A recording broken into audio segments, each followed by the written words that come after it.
Before we start today's episode, I just want to ask the listeners, that is you, for a massive favour. I don't usually do this, frankly, because I forget every single year. But this year, thanks to the lovely Becca on Twitter, I have an actual opportunity to ask people to vote. It is the British Podcast Awards season, and it would be really amazing if you could vote for Real Life Ghost Stories in the Listener's Choice Award. You just need to go to britishpodcastawards.com/vote and type in Real Life Ghost Stories into the search bar.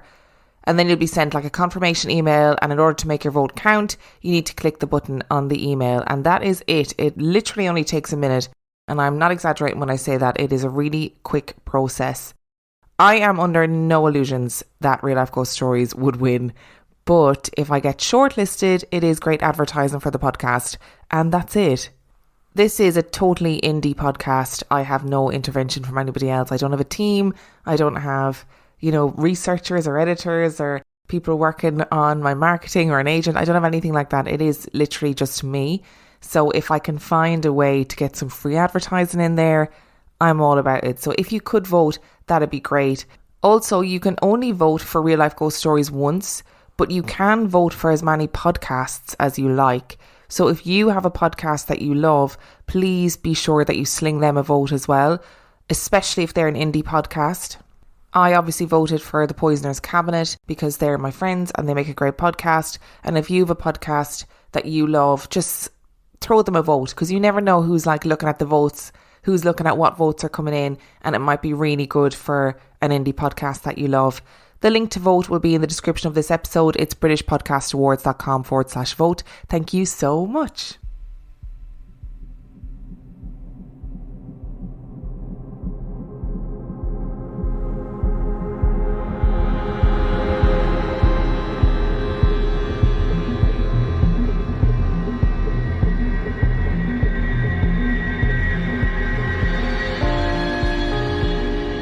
Hello and welcome to episode 161 of Real Life Ghost Stories. To kick things off this week, we need to thank some of our newest Patreon subscribers. I would like to thank Lillian Mai, Amber Saunders, Molly and Garrett, Carmen Smoot, Naomi Blakey, Molly K. Harney, Amy Pickering, Norma, Kyle Ferguson, Simon Hurst, Catherine, Brad, Roisin Ward, Alero Ojadegbe Tambakakis, Emma, Julie Finlan Powell, Sean Alling, Bill Williamson, Hannah Levy, Carlo J. Lingesso. Thank you all so much for subscribing to the Patreon. I love you and appreciate you every single day. And our film review this week. Our film review this week is a classic, an absolute 90s bop. It is The Crow. The Crow was released in 1994. It has 7.5 out of 10 on IMDb and 84% on Rotten Tomatoes. Eric Draven, a young poet and guitarist, is resurrected back to life by a crow. The crow guides Eric to his killers, and he decides to give his killers a taste of their own medicine. Now, I gotta say before I start, right, I'd never seen this film. I tweeted about the fact that I have never seen it. I officially revoke my emo membership, okay? Can't believe I've never seen this film. And I issue a formal and official apology to everyone who is disappointed in me that I haven't seen this film. I feel like I've let everybody down. I'm not the person that you thought I was. But I've rectified it. I've done my best. And we're going to start with likes, as always, with this film review. And my first thing that I wrote while I was watching this was, sorry, this whole thing is a vibe.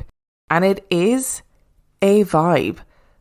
It's very dark. It's rainy. It's in this city that's like awash with crime. Everybody's a bit grungy and gothy, and it's a total vibe. The soundtrack is amazing. In the beginning of the film, we see Eric Draven, who is brutally murdered, and his fiancée is sexually assaulted and murdered by this gang of men. And you just know that's it. That's all you need to know. Eric Draven, he's going to be killing people left, right, and centre. And I, for one, am going to love it. I knew what was going to happen. I knew how the film was going to play out in those first 5 minutes. I just knew it. Eric Draven and his fiancée Shelley were living every goth kid in the 90s and probably early 2000s dream. They were creatives. They were living in this loft that was covered in candles. They were like passionate. They loved each other so much. They were beautiful people. They were wearing black all the time. I mean, it was just everything that teenage me wanted and more, but without the murder. Although I probably would have thought the murder was really romantic and cool, you know what I mean? I probably would have been like, oh, this whole I'll be murdered and he'll come back and avenge me. I probably would have been into all that kind of stuff. And that opening sequence where we see their life and we sort of see what happened, this horrific murder, is very much like a music video. That's all I could think of when I was watching it. It is very much like a music video. It reminded me of Turn Around. What's that film? Or that music video was Total Eclipse of the Heart. That's what it reminded me of. I absolutely adored the montage of Eric Draven coming back to life and, you know, figuring out his powers and what has happened to him. And I also adored the fact that he had a snow white cat called Gabriel. I mean, come on, the symbology there is incredible. And a crow. So he was flanked by this snow white cat and then a crow on his shoulder. It was like Vil Velo if he was a superhero, you know, if you know who Vil Velo is. We're on the same wavelength. Also, the sequence of Eric Draven putting on his makeup, loved it. It was like Brandon Lee walked, so Robert Pattinson as Batman putting on his eyeliner when he sees the bat symbol could run.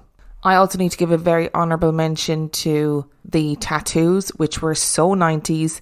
If you have a 90s tribal tattoo, you need to go back and watch this film and just appreciate that these 90s tribal tattoos did exist. They were indeed popular for a while. They were in fact very popular and it was a cool thing to do for a while. I mean, very questionable nowadays, but at the time, it was the in thing. You didn't imagine it being the in thing. It's okay.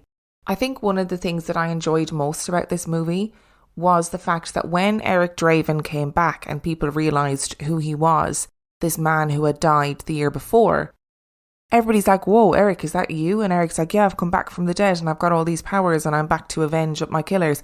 Everybody's just like, oh, hey, yeah, welcome back. It's good to see you. How weird. But, you know, you're here now, so let's just get on with it. Nobody seems remotely worried about the fact that this zombie has just come back and has all these powers. The only people who are worried are the bad guys.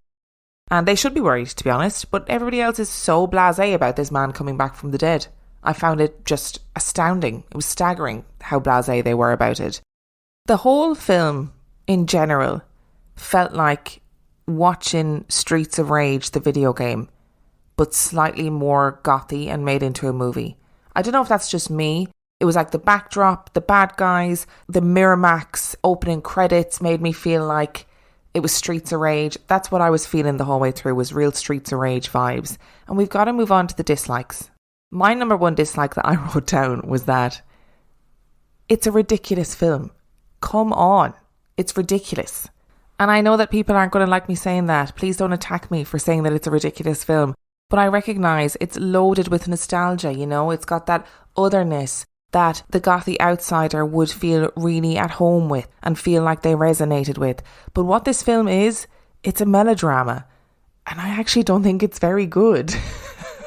I'm actually a little bit afraid to say that. I feel like people are going to be banging on my door being like, how dare you?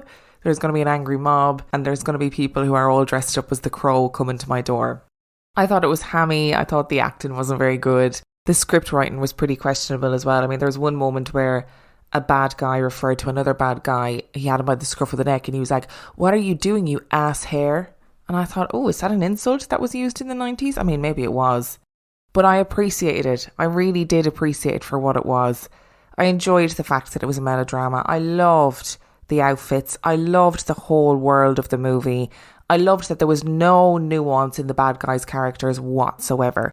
They were just bad guys, so we rooted for Eric Draven the whole way through. Like, I was celebrating each death, you know what I mean? And the deaths obviously got more and more ludicrous as the film went on. And you know, it's not good, but it's also great. I don't know how else to say it.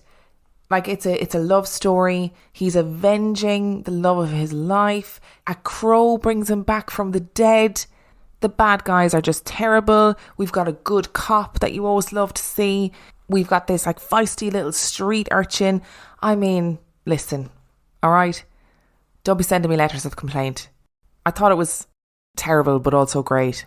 I get why people loved it. I get why people resonated with it at the time. I was talking to Sinead about it yesterday, and she was saying, you know, she knew people who kind of based their whole personality around the movie, and I could totally see how that would happen. I absolutely know that if I had been slightly older and had been a teenager in the 90s when The Crow came out, or seen it when I was a teenager, I can guarantee you I would have been based my personality around The Crow, for sure. In terms of a score out of 5, I'm not entirely sure that I know what to score this. I feel like it's a 3 out of 5. However, I'm going to give it a 4 out of 5. The reason is that I understand why it has such a cult following. And it's the type of film that I wanted to watch on a projector on a summer's evening where you're a little bit tipsy with your friends and you're cheering every time a bad guy meets his comeuppance. You know, that's kind of how I feel about that film. It's weirdly feel good. So if you haven't seen it, if you're like me, go and see it. If you have seen it and you haven't seen it in a long time, it is worth a rewatch for sure. Which brings us to our story this week. Now, this story suggestion was sent in by a listener. If that was you, thank you very much. I very unhelpfully didn't write down your name. So if you are the person that suggested this, thank you. Here we are. I've finally gotten around to it. So let's get into it. As many former goths, or in my case, former emo kids know, the graveyard was the aesthetic goal of the Crow enthusiast. All I ever wanted was to be able to do moody and ethereal Tumblr-style photo shoots in a very stylish, overgrown graveyard, conveniently forgetting the fact that it is, in fact, the resting place for people's loved ones. In any case, it seemed only fitting after watching The Crow that we relive the Tumblr graveyard aesthetic and explore some of the world's most haunted graveyards. I've always argued that it seems unlikely that the graveyard would be the place that restless spirits would frequent. Rather, a graveyard reflects our own human fears of mortality. However, there is no denying that there are some graveyards that have some very interesting stories. And the first stop on our journey takes us to Barbados. The vault was built in 1724 and stood atop a hill in Christchurch Parish Cemetery, overlooking the Caribbean. It was, by all accounts, a beautiful resting place. The cemetery was an ancient colonial cemetery near the village of Austin, on the southern coast of the island. It was a beautiful, sun-kissed paradise on earth, and the vault was a thing of beauty. It was built half sunken into the ground out of compacted coral blocks taken from the foundations of the island itself and mixed with cement. Stone steps descended into the ground and into the entrance of the stone structure. The dark hole of the entrance was sealed with a huge slab of blue marble that required 7 men to move it. Once the entrance was sealed, there was no getting in and no getting out. The vault had been standing for almost 100 years when it was bought by the Chase family to use as a family tomb. It had been used once in the 100 years for the burial of a Thomasina Goddard. The Chase family were notorious in the community. Colonel Thomas Chase was hated, completely and utterly hated. He dealt in slaves and treated them with such abject and brutal cruelty that the slaves rose up against him and threatened to kill him at one point. He was known in the community for wildly eccentric behaviour and his vicious temper. By the time he purchased the vault, it had only been used once in its 100 years and had been worn and weathered by the wind and the salt from the sea. It wasn't long after the family purchased the vault that it was used by them for the first time. Mary Ann Chase died at the tender age of 2 years old. Her lead casket was placed in the vault, but tragically, it would not be long before the vault needed to be used again. 4 years later, Dorcas Chase, the older sister of Mary Ann, died. She was just a teenager. It was said in the local community that Dorcas developed severe anorexia as a result of the treatment she received at the hands of her father, and she eventually succumbed to her illness. Again, the marble slab was moved from the entrance and a lead coffin carried into the darkness of the vault.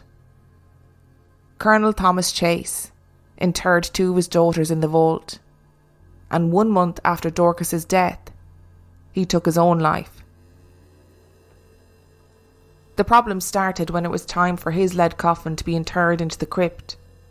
On a hot, sunny day, 7 men sweated and grunted as they slid the marble slab away from the doorway. They then shouldered the lead coffin and slowly descended into the tomb. The panic was somehow palpable and rippled from the first pallbearer to the last. The coffins of Mary Ann and Dorcas had moved. They were no longer in their original resting spot and were now scattered in the corners of the tomb. Dorcas's coffin was standing on its head, leaned against the wall. Mary Ann's was strewn in another corner. The Colonel's coffin was lowered into position, and the pallbearers looked at each other in silence and looked at the coffins scattered around. They knew how heavy the lead coffins were that bore the remains of the Chase children. Some of the pallbearers had been pallbearers for their coffins too. They knew how hard it was to move the marble slab from the entrance to the crypt, and yet here were the coffins of Mary Ann and Dorcas, slung in the corners, as though moved with ease by the hands of a giant. Was it possible that a coordinated effort was made by a group of people to sneak into the tomb and move the coffin? But why? Why would anyone do that? There was no sign that the coffins had been tampered with, and nothing had been stolen. Without an answer to their question, they struggled and strained to drag and push the marble slab over the door to the tomb and closed it up extra tight. The incident was strange, but the people soon forgot about it, and though many would only admit it in quiet whispers, they were more so pleased that the Colonel was dead, rather than worried about the strange incident with the coffin. The tomb sat quiet and still, overlooking the sea. In 1816, the tomb was once again opened in order to inter the body of 11-year-old Charles Brewster Ames. For some, the memory of the scattered coffins was at the forefront of their mind as they strained to move the slab from the entrance, and their fears were confirmed as they entered the cold, dark tomb. All of the coffins had been flung around, including the huge coffin that held the remains of the Colonel. Again, there was no signs of any tampering with the entrance to the tomb, or the coffins themselves. The coffins were lead. They were heavy. And here they lay, thrown around as though someone or something with inhuman strength had thrown them with ease. This time it was harder to ignore. The people in the community began to talk and wonder. What was happening in the Chase family vault? Was it dark magic or something worse? The fears were magnified when a woman had a shocking experience in the graveyard. She was riding through the graveyard, and as she approached the vault, her horse became distressed, snorting and pawing the ground. She tried to soothe the horse and wondered if there was a dog or another animal nearby that was spooking the animal. Her musings would soon be answered when a wild shriek pierced the air. The horse panicked. She panicked. It wasn't an animal, and that sound, although it was nothing like she'd ever heard before, it had a strange human quality to it. Her horse was bucking now, foaming at the mouth, and she had no option but to spur it on, and the horse galloped wildly from the graveyard. The shriek that she had heard had come from the Chase family vault. Her horse only calmed down when it was far enough away from the vault, and over the next few days, something even stranger happened. A number of horses in the local area simultaneously threw themselves into the bay and drowned, and nobody could figure out why. 2 months later, the tomb was reopened for the lead casket of Samuel Brewster, and again, the coffins were found slung around. And I need to be really clear here. These were not just moved slightly.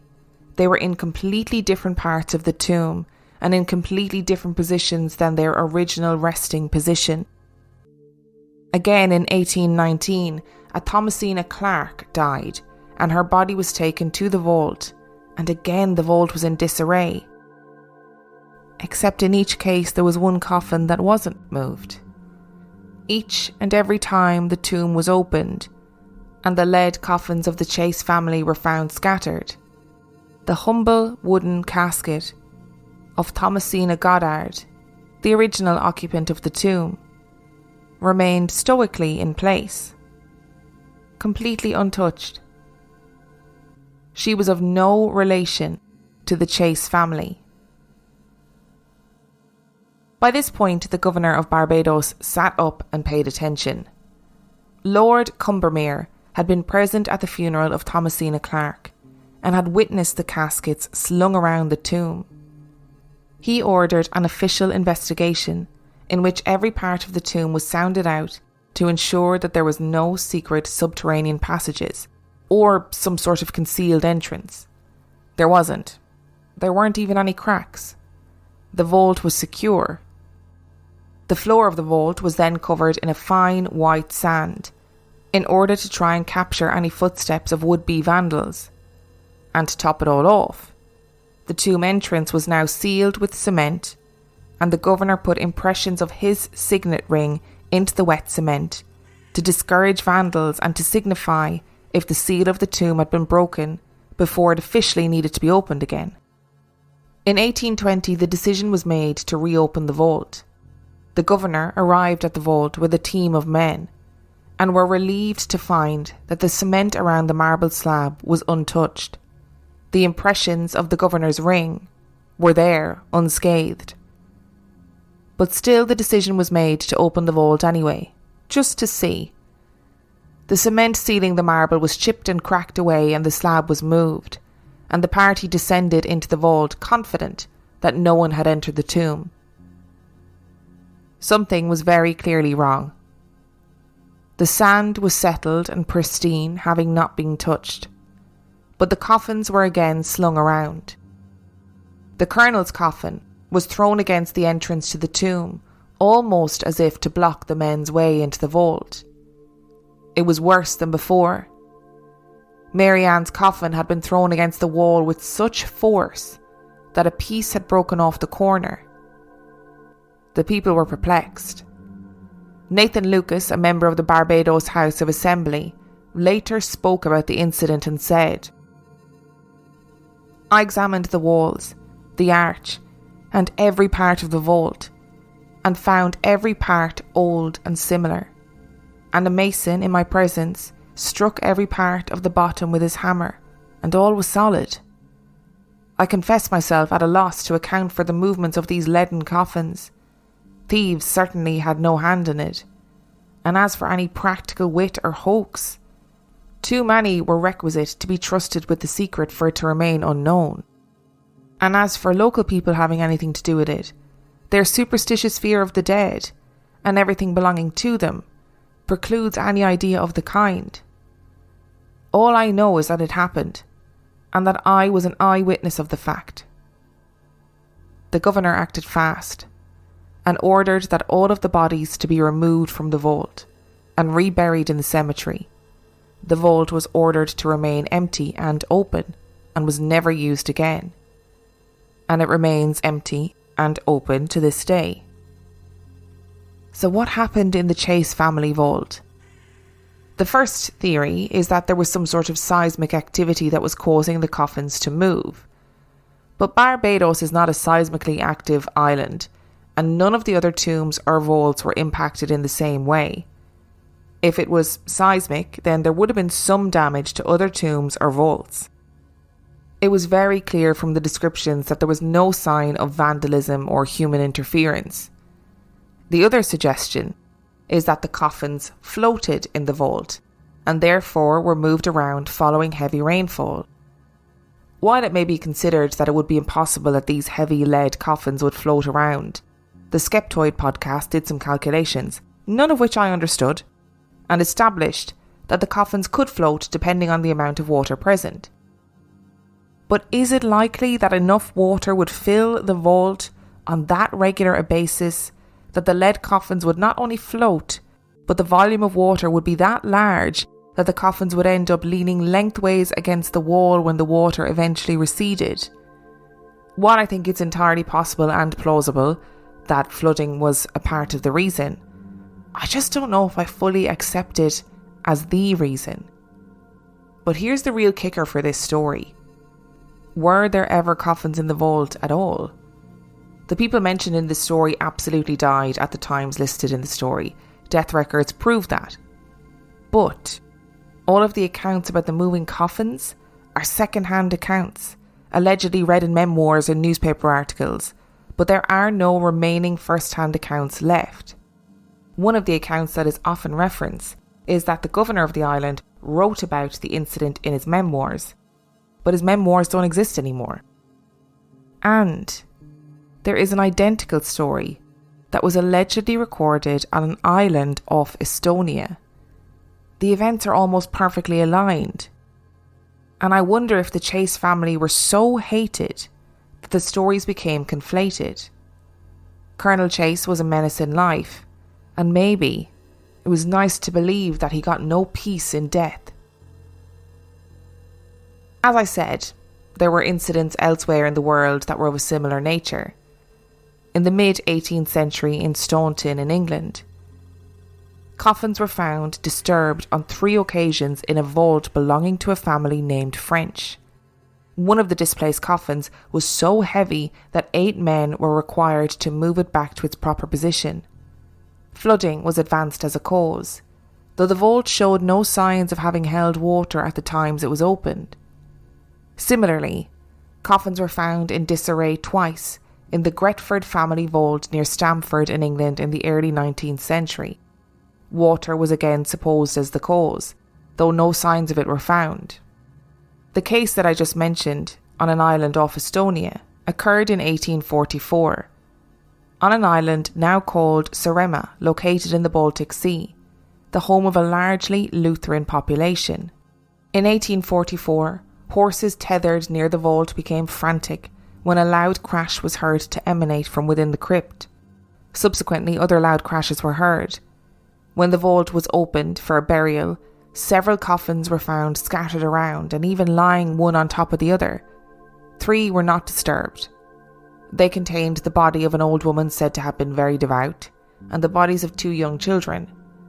Villagers inferred that demonic forces were responsible, since the coffins of the devout and the pure were untouched. Such popular excitement ensued that a commission was appointed to investigate. The coffins were restored to order, the pavement was torn up to make certain there were no secret access points to the vault's floor and steps were covered with fine ash to reveal footprints of intruders, and guards were posted around the clock. After 3 days, the vault was reopened. According to anecdotal accounts, all coffins but the 3 were scattered about in even greater confusion. The ash was undisturbed. Many coffins had been set on end, so that the heads of the corpses faced downward. The lid of one coffin had been forced open, and a shriveled right arm poked out. The deceased had committed suicide by cutting his throat with a razor. The blood-stained tool allegedly was found clutched in his right hand. According to religious observances at the time, suicides were not to be buried on hallowed ground. The family apparently had conducted a normal burial, hoping to hush up the tragedy. The family then buried each coffin separately. There were no further disturbances. An official report by the commission was alleged to have been written, but could not be located by later investigators. But moving coffins in Barbados and in Estonia are not the only powerful and violent poltergeists lurking in graveyards around the world. But in order to explore the most violent and possibly well-documented haunted graveyard in the world, we need to move a little bit closer to home, and you need to tune into next week's episode, because there's just too much information for one episode, and this really needs a proper exploration. Sorry to be that guy, but it's a 2-parter. The reason it's a 2-parter is because there was just so much information on the second story that it ended up being like it was definitely going to be about an hour and a half long episode. So we're splitting it into a two-parter. There we go. So I've got tons of thoughts about this, and I firstly need to kind of reference my sources because they are going to be heavily influencing my thoughts about it. And that was the Skeptoid podcast. The link is in the description. And Mysterious Universe, who did an article about this particular story. And when I reference Mysterious Universe, by the way, just to be really clear, I'm not actually referencing the podcast. It's the website. I've only kind of sort of recently learned that there's a Mysterious Universe podcast. I use the Mysterious Universe articles, and I pay them a certain amount a month, and they have articles about all manner of different paranormal cases. And as always, the links to everything are in the description of this episode. So the first thing that is really interesting about this is that there are a very substantial amount of missing first-person accounts. So there are lots of references to first-hand accounts. So people will say, the governor's wife wrote in her memoir all about this case, and they will quote it, but then there's no way of finding where that original memoir is. And also the quote from Nathan Lucas, who was a member of the Barbados House of Assembly, spoke about the incident, etc., etc., but there is no where to find where he originally spoke about this incident. And I just kind of think it's probably necessary to point out that some of those alleged first-hand witness accounts, they do contain some really horrific language. So just to be aware, in case you go looking for them, some of the language is truly horrendous, racist and awful. And with that being said, the Skeptoid podcast talked about how the case in Estonia was remarkably similar, and it is incredibly similar. So the case in Barbados was meant to have happened in the early 1800s, and the case in Estonia happened in 1844. So these two really similar accounts exist, and it is entirely possible that one or the other happened and it was conflated with the other story, if that makes sense. So I think it's entirely possible that something happened in Barbados and then the story travelled to Estonia over time, either by word of mouth or was read in a memoir or was written in a letter, and then the story got transferred to Estonia, if that makes sense. I mean, we see it all the time with variations of urban legends that exist, etc., etc. And there is the question about, because these two stories appear on opposite sides of the world very similarly, were these just moral tales? So Colonel Chase was very much hated, and by all accounts sounds like he was an absolutely horrendous human being. Horrendous. It is obviously very possible that the bit, for example, about his daughter dying because of anorexia, because of her treatment at his hands, it is possible that those bits are added on for dramatic effect after the fact. But is it possible that he treated other human beings so horrifically while he was alive that when he died, this story kind of sprung up about not being able to rest even in death? And that was kind of his comeuppance for the way that he treated people? Because I'm sure if you were in that community watching this man treating people around you horrendously, getting away with it, there's no comeuppance for his actions, you'd want to have some sort of reckoning where this man has paid for his actions. And short of Eric Draven rising from the dead with a crow on his shoulder and kicking the shit out of people, what better way to get revenge than not even getting peace in the afterlife, And I think the bit that lends itself to it being maybe a moral tale is also the Estonian story that has the addition of the man who apparently took his own life, and he still had the razor blade in his coffin, and then it was discovered. And of course, at the time, there was a belief that you couldn't bury people who took their own life in consecrated ground.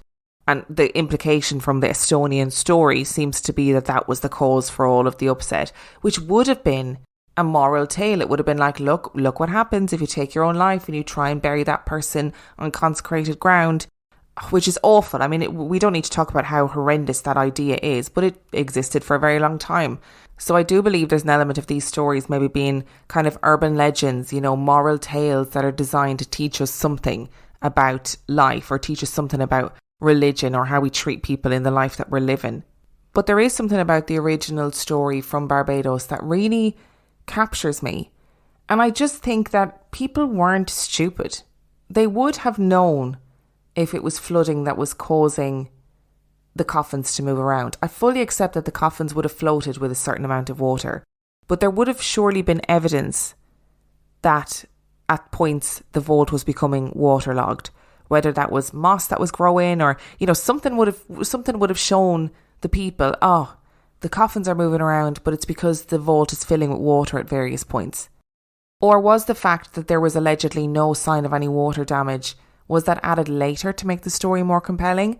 You just don't know with these old stories about what is true, like what actually factually happened. Like, for example, we know that these people lived and died on the island of Barbados, but then you don't know what was added afterwards, what people added to make the story more interesting, and then what became canon in the telling of the story that has actually just been added by people wanting to make it more dramatic and exciting. It's really hard to know. And if it isn't seismic activity or water or vandals, and I don't believe it was vandals, actually, it's one of the things I don't believe about this story, is that whatever happened, I don't think people were breaking in to fling coffins around. If it's not those things, and if it is not a moral tale, if it is a true story, then how the heck did that happen? What was happening? Was it the original guy who built the vault? Was it his, angry spirit or whatever, not happy with the Chase family using the vault because of the man that Colonel Thomas Chase was? Was the original owner of the vault thinking, absolutely no way are this family being laid to rest in my vault, and I will not rest until their coffins are taken out of it and buried somewhere else? Is that the possibility?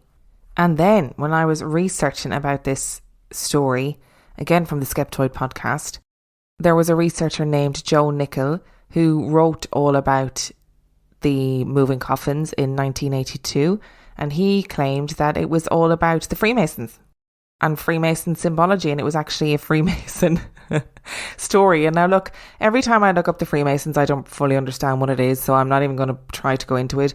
But there's lots of layers to what seems like a pretty straightforward story. There's lots of layers to it. And here's my thoughts behind it.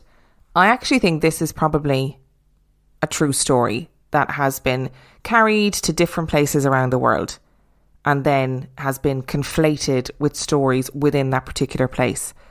I think something happened in that vault, but I wonder if there is a combination of something happening that probably has a rational explanation being combined with the perfect opportunity for a moral tale. Thank you so much for listening to today's episode. Remember to tune into next week's episode to listen to the part 2 about haunted graveyards. Remember, if you want to vote for Real Life Ghost Stories in the Listener's Choice Award for the British Podcast Awards, you can do so by going to britishpodcastawards.com/vote. This is the only time I'm going to mention it, aside from the approach of the deadline, at which point I'll give a little reminder and ask people to vote again. But just, if you're voting for Real Life Ghost Stories, brilliant. If you don't want to vote for Real Life Ghost Stories, please vote for any indie podcast that you listen to. Remember, you can vote for more than one podcast. If you want to find out anything about Real Life Ghost Stories podcast, you can do so by checking out reallifeghoststoriespodcast.com. And if you're desperate for some extra content, you can go to patreon.com/Real Life Ghost Stories, where for $5 a month or $2 a month, you get access to heaps of extra content and all of the main and mini episodes completely ad-free. Thank you so much for listening to today's episode. Please don't hate me for not liking The Crow as much as everybody else does. And on that note, I shall see you next time.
The all-new Nissan Ariya is a fully loaded EV. It's brimming with style and power. Up to 389 horses of it. Innovation and intelligence. E-Force all-wheel drive.